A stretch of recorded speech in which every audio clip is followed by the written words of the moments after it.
சமூகத்தினுடைய சொந்தங்களுக்கு வணக்கம் மற்றும் ஒரு போர் நிலவரம் தொடர்பிலான பதிவின் வாயிலாக சந்தித்திருக்கின்றோம். இந்த பதிவினூடாக நாங்கள் பார்க்க போகின்ற விடயங்களாக 50 அணு ஆயுதங்கள் உள்ளதாக நெதன்யாகு பகிரங்கம், காசாவை நொறுக்க எங்களால் முடியும் என அதிரடி அறிவிப்பு, அணு ஆயுதத்தை தவிர வேறு வழியில்லை, தன் அணுசக்தி கோட்பாட்டை மாற்ற தயாராகும் ஈரான், பள்ளிகளில் தங்கியிருந்த ஹமாஸ் போராளிகள் தாக்குதலில் 10 பேர் பலி, ஹமாஸை விவரிக்கும் பதிவுகளை அளிக்கும் மெட்டா நிறுவனம் பயங்கரவாத குழு என குற்றம் சாட்டல். இவை பற்றித்தான் இந்த பதிவினூடாக நாங்கள் விரிவாக பார்க்க இருக்கின்றோம். வாங்க காணொளிக்குள் போகலாம். பலஸ்தீனத்தை முழு உறுப்பு நாடாக அங்கீகரிக்கும் ஐநா தீர்மானத்தை இஸ்ரேல் நிராகரிப்பதாக இஸ்ரேலின் பிரதமர் பெஞ்சமின் நெதன்யாகு அறிவித்துள்ள நிலையில், நீண்ட காலமாக எதிர்பார்க்கப்பட்ட ரஃபா தாக்குதல் தற்சமயம் நடந்து வருவதால் போருக்கு பிந்தைய காசாவை திட்டமிடுமாறு பல நாட்களாக பைடன் நிர்வாகத்தின் மூத்த அதிகாரிகளும் இஸ்ரேலின் முக்கிய அமைச்சர்களும் இஸ்ரேலுக்கு அழுத்தம் கொடுத்து வருகின்றனர். இந்நிலையில் இதற்கான தனது பதிலை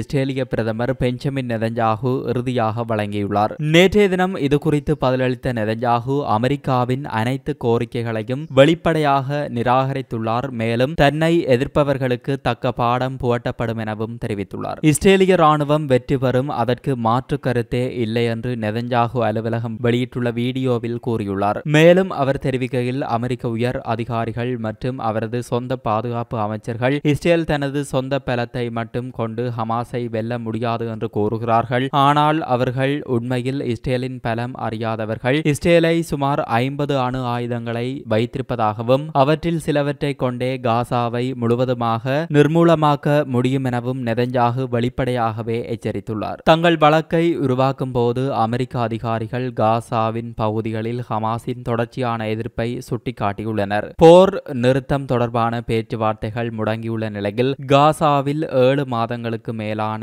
போரை முடிவுக்கு கொண்டு வருவதற்கான முடிவுகளை ஏற்க இஸ்ரேல் மீது பைடன் நிர்வாகம் அழுத்தம் கொடுத்துள்ளது. இஸ்ரேலின் ராணுவத்தை மையமாக கொண்ட அணுகுமுறை ஹமாஸிற்கு எதிராக நோக் அவுட் வழங்க தவறிவிடும் என்று கவலை கொண்டுள்ளது. ஹமாஸுடனான இஸ்ரேலின் போர் முடிவடைந்த பின்னர் காசாவை ஆளுவதற்கான திட்டத்தை வகுக்க தவறியதற்காக இஸ்ரேலிய பாதுகாப்பு அமைச்சர் ஜோ கேலண்ட் புதன்கிழமை பிரதமர் பெஞ்சமின் நெதன்யாகுவை அவமதித்து பேசியிருந்தமை இங்கு குறிப்பிடத்தக்கது.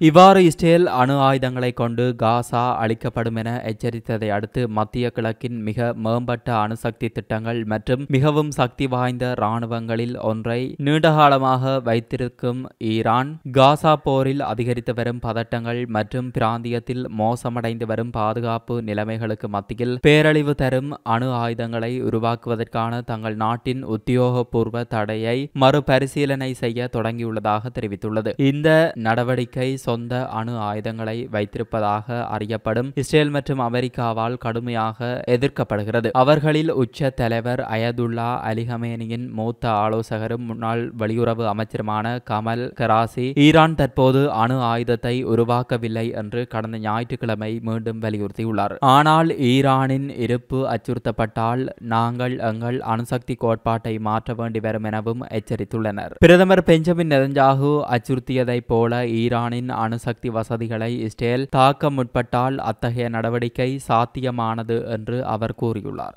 இதேவேளை கடந்த சனிக்கிழமை UNRWA-இன் பள்ளிக்குள் அமைந்துள்ள ஹமாஸ் கட்டளை மையம் மீது நடத்தப்பட்ட தாக்குதலில் இஸ்ரேலிய விமானம் 15 ஹமாஸ் போராளிகளை கொன்றதாக இஸ்ரேல் பாதுகாப்பு படைகள் தெரிவித்துள்ளன. நுசீரத்தின் மத்திய காசா பகுதியில் உள்ள IDF படைகளின் தகவலின்படி கொல்லப்பட்ட பயங்கரவாத செயல்பாட்டாளர்களில் குறைந்தது 10 பேர் ஹமாஸின் உறுப்பினர்கள், மீதமுள்ளவர்கள் ஏனைய குழுக்களின் உறுப்பினர்கள் என்றும் மேலும் ஹமாஸ் போராளிகளின் எலைட் நுக்பா படையின் உறுப்பினர்களும் அடங்குவர் என தெரிவித்துள்ளனர். IDF வெளியிட்டுள்ள இந்த அறிவிப்பில் ஹமாஸ் போர் அறையின் இருப்பிடத்துடன் பள்ளி வளாகத்தின் வரைபடமும் அடங்கும். சமீபத்திய வாரங்களில் மத்திய காசாவில் IDF துருப்புகளுக்கு எதிராக பல தாக்குதல்களை திட்டமிட ஹமாஸினால் இந்த போர் அறை பயன்படுத்தப்பட்டது என தெரிவித்துள்ளது. மேலும் இஸ்ரேல் அரசுக்கு எதிரான பயங்கரவாத இல்லாத நடவடிக்கைகளுக்காக பொதுமக்கள் மற்றும் நிறுவனங்களை மனித கேடயங்களாக ஹமாஸ் போராளிகள் அமைப்பு முறையாக சுரண்டுகிறது என்றும் இஸ்ரேல்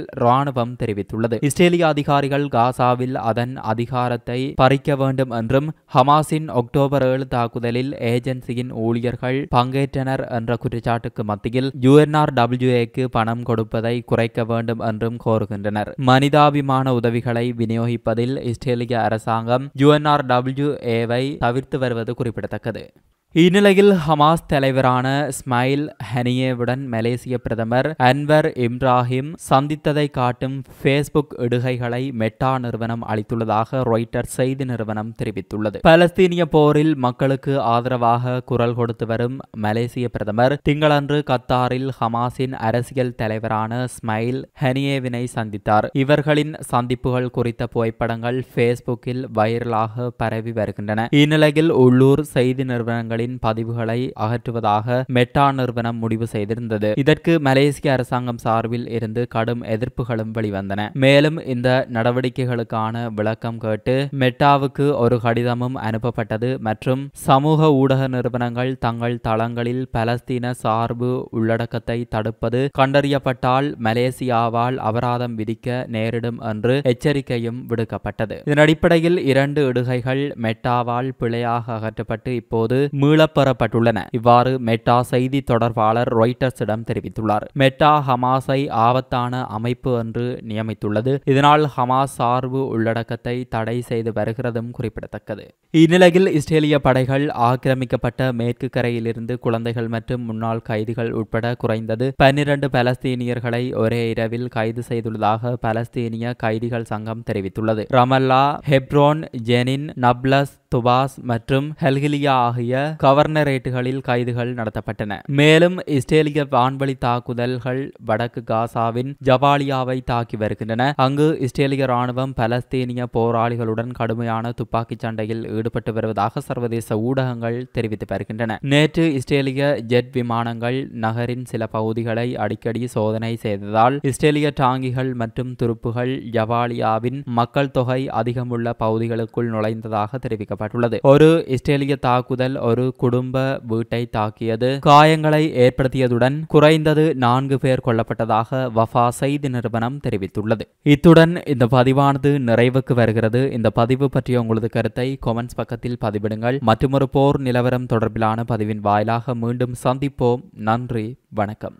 இது போன்ற பல செய்திகளை தெரிந்து கொள்ள நம்முடைய சமூக மீடியா யூடியூப் சேனலை சப்ஸ்கிரைப் செய்து அருகிலுள்ள பெல் பட்டனை கிளிக் செய்யுங்கள். மேலும் செய்திகளை உடனுக்குடன் தெரிந்து கொள்ள சமூகமீடியா.com என்ற இணையதளத்தின் வாயிலாக எங்களுடன் இணைந்திருங்கள்.